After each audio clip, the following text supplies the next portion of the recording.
네, 우리는 지금 기독교 강요 예정에 대해서 하나님의 영원한 선택에 대해서 공부하고 있습니다. 이제 9항에 왔는데 여기 보면 토마스 아퀴나스라는 사람이 이렇게 이름이 등장합니다. 토마스 아퀴나스의 궤변에 시간을 보내지 않겠다라고 말하는데, 토마스 아퀴나스는 카톨릭 신학을 집대성한 사람입니다. 아리스토텔레스라는 그 철학과 그리스도교의 진리를 조화시키는 데 집중을 했고, 그러다 보니까 당연히 신앙과 이성의 통합에 천착했습니다. 그 결과가 그의 신학적 결과물인 신학대전이라는 책으로 나오게 됩니다. 근데 그 신학대전의 내용이 결국은 지금 카톨릭 신학의 근간이라고 할 수 있습니다. 그때 왜 토마스 아퀴나스가 집대성한 그 카톨릭 신학의 신학 내용은 이렇게밖에 나올 수 없었는가 하는 걸 우리가 생각해 봐야 되는데, 이거는 뭐 저의 생각일 수도 있고 하기 때문에 여러분 한번 잘 생각해 보시고 판단해 보시면 되겠습니다. 토마스 아퀴나스가 태어난 연도는 대략 1224년에 태어나서 1274년에 죽었으니까 한 50년 살았습니다. 근데 그가 살았던 시대가 1224년에서 1274년입니다. 다른 말로 하면 이 중세 시대가 끝나가는 무렵입니다. 결국 교회가 타락하고 쇠락해가는 시기였다라고 할 수 있습니다. 모든 사람들이 나는 하나님의 자녀고 그리스도인이다라고 말하지만 들어가서 뒤집어 보면은 차마 입에 담을 수 없는 타락한 삶을 살아가는 그런 시대였다 하는 거죠. 뭐 성직자도 일반인도 정치인도 교회에서 인정하고 공인한 사람들도 다 똑같다, 그런 시기였습니다. 그런 시기에 이 토마스 아퀴나스가 만들 수 있는 신학의 내용은, 그리고 만들어야 하는 신학의 내용은 과연 어떠했을까를 생각해 보면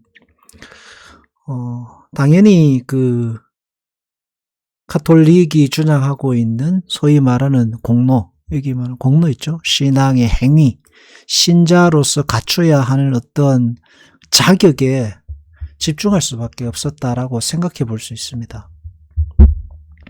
무너져가는 그 신앙과 카톨릭의 질서를 다시 세우는 데 집중했을 것은 뻔한 일입니다. 그러다 보면 사람이, 신자가 어떻게 살아야 하는가 하는 그 공로에 대한 부분, 그리고 쭉정이와 알곡을 가려내는 부분, 그런 부분에 아주 열심을 내는 것은 당연한 것일 겁니다. 그래서 나오는 것이 신앙과 이성의 통합입니다. 뭐 신앙이 신비주의가 아니라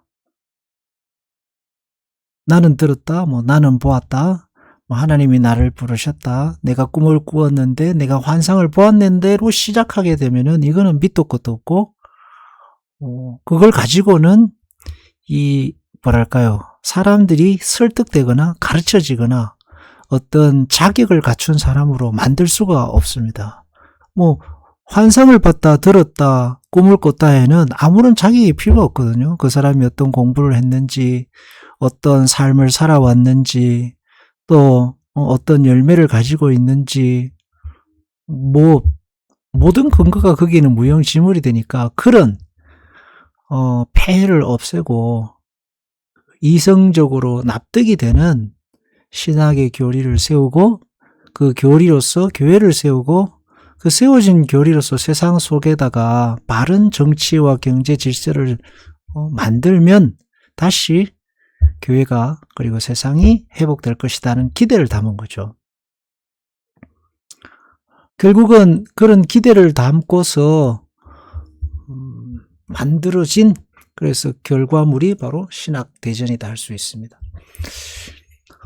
신앙과 이성의 통합이라는 것은 신앙을 이성적으로 설명하는 것이 목적입니다.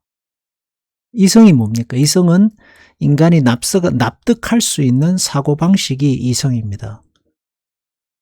인간이 이해하고 납득할 수 있는 것, 그걸 그래서 이성적이라고 합니다. 반대로 인간이 이해하고 납득되지 않는 것을 우리는 비이성적이라고 합니다. 무모하거나 어떤 앞뒤를 가리지 않는 신비주의나 힘과 권력의 남용 같은 것들 비이성적이라고 합니다.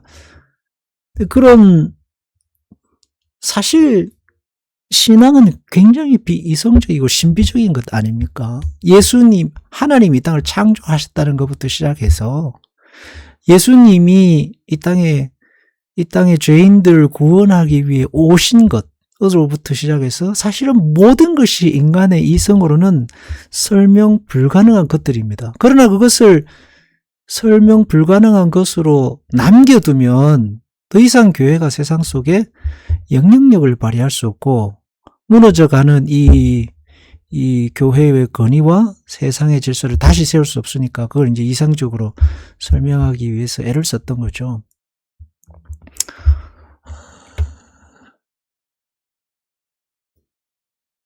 그러다 보니까 그런 신앙과 세상 정치 제도의 통합을 추구해야 되고, 그리고 신앙과 정치 제도의 통합을 위해서는 과정과 이유가 필요합니다. 눈에 보이는 명분이 필요하고 평가 기준이 필요합니다. 눈에 보이는 명분과 평가 기준으로서 나오는 것이 결국은 공로사상입니다. 그래서 가톨릭은 공로사상을 버릴 수가 없습니다. 그걸 버리면 이 무너져가는 그 13세기의 이 캐톨릭의 교회와 세상의 타락함을 바꿀 수 있는 방법이 없다고 여겼기 때문이죠. 그리고 가톨릭이 내세우는 성자를 추대한다든지 사제의 근거라든지 성모 마리아의 신성이라든지 이 모든 것들이 공로사상에 근거하는데 다 무너져 버리거든요. 그래서 공로사상은 가톨릭의 중요한 토대가 됩니다. 충분히 이해할 수 있는 측면이죠. 충분히 이해할 수 있습니다. 다른 방법을 찾기가 어려웠을 것은 추측해 보면 알 수 있습니다. 근데 그래서 위험한 것입니다. 왜냐하면 종교가 세상의 정치 속에 제도 속에 힘으로 남으려고 하는 자체가 위험하기 때문입니다. 하나님께서 세상을 창조하시고 예수 그리스도 독생자를 우리에게 보내시고 세상에 보이지 않는 길로서 때로는 바람과 같이 때로는 빛과 같이 어디서 와서 어디로 가는지 모르는 그 구원의 세계를 이 땅의 물질 세계 속에 힘과 권력으로 만들려고 하는 자체가 굉장히 위험한 발상이기 때문입니다. 캐톨릭은 그걸 알고 있는지는 모르지만 한국의 캐톨릭은 일단은 그래서 뒤로 물러나 있는 상황이고 그렇습니다. 그렇지만 사실 위험한 것은 개신교죠. 미국도 그렇고 힘을 과시하려고 하고 세상의 정치와 제도 속에다가 어떤 기독교의 제도를 심으려고 합니다. 하나님의 나라의 확장이라는 측면에 있어서는 선한 동기이지만 굉장히 위험한 발상입니다. 기독교인이 성도가 그리스도 신앙의 가치관을 가지고 세상에 살아가는 굉장히 중요합니다. 그러나 그것을 권력과 힘으로 제도화시키고 나면은 큰 반대에 부딪히게 됩니다. 가장 큰 도전이 옵니다. 반대편에 있는 믿지 않는 자들의 도전이 그걸 무마할 근거가 사라집니다. 사라져요. 왜냐는 질문 앞에 질문할 대답이 없어지게 되는 거죠. 그래서 교회는 힘이 들어도 하나님의 은혜를 붙들어야 합니다. 하나님의 은혜를 붙들면 그럼 우리는 아무것도 하지 않아도 되느냐? 그게 아닙니다. 그리스도인이 정치할 수 있고 교육 시스템 속에 기독교 가치관을 심을 수 있습니다. 그러나 그것을 통해서 어떤 이득을 보거나 제도화를 해서 그 어떤 교회라든지 신앙이 그 제도권의 힘을 통해서 세상 속에 파고들게 하려는 그런 것, 굉장히 위험한 발상이라는 거죠. 그래서 큰 역풍을 맞게 되는 경우가 많습니다. 물론 한국이 개화하면서 사실은 미국의 선교사들이 한국 정치나 경제나 사회에 교육에 영향을 굉장히 많이 미친 것은 사실입니다. 그리고 그들이 만든 학교들이 지금의 유명한 한국의 대학들의 뿌리가 된 것도 사실입니다. 그러나 정치에다가 힘과 권력으로 그것을 심으려고 하지는 않았다 하는 것이죠. 참 신앙의 고민이 많은 시대입니다. 예수님께서도 열매를 보고 그 나무를 안다고 하셨습니다. 어디까지 어떤 열매를 보아야 하는가 하는 것은 그러나 굉장히 어려운 문제입니다. 대답이 어렵습니다. 왜냐하면 그 열매가 외부로 보일 수도 있고 보이지 않을 수도 있습니다. 그리고 그 열매가 지금은 보이지 않을 수 있지만 앞으로 어떻게 맺히게 될지는 아무도 모르는 문제입니다. 이제 그런 점에서 굉장히 어려운데, 그렇지만 믿는 우리로서는 내가 예수 그리스도를 나의 인생의 주인으로 왕으로 고백하고 신자가 된 우리로서는 사실 신앙에 열심을 내야 하는 것이 마땅합니다. 마냥 하나님이 알아서 하세요 뒷짐을 지는 것은 사실은 자녀로서 바람직하지 않은 게 사실입니다. 아버지가 아침에 일어나서 마당을 쓸고 청소를 하고 또 아이들을 위해서 뭐 이것저것 열심을 내는데 자녀는 와서 뒷짐을 지고 아버지 보고 알아서 하십시오라는 건 말이 되지 않거든요. 하나님이 크신 열심과 사랑으로 우리에게 보이신 것은 우리도 그렇게 열심을 내라는 뜻은 마땅한 것입니다. 믿음을 주시고 사랑을 부으시고 우리에게 은혜를 부으셨습니다. 그리고 들으신다 하셨고 언제든지 함께 하신다 하셨습니다. 그러니 우리는 마땅히 열심을 내야 합니다. 그리고 그렇게 열심 있는 신자로 살아갈 때에 더 큰 은혜를 누릴 수 있는 것은 또 사실입니다. 그렇지만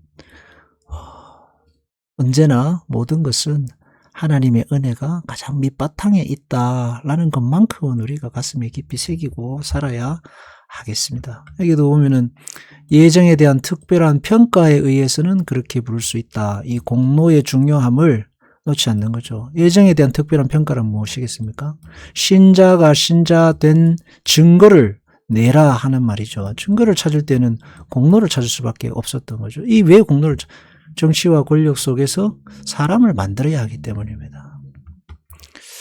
그래서 그게 이제 위험성이 있는 거죠. 나는 이런 논쟁은 하지 않겠다. 하나님의 말씀에 충분한 지혜가 있다고 생각하는 사람들에게 논쟁은 무익하다.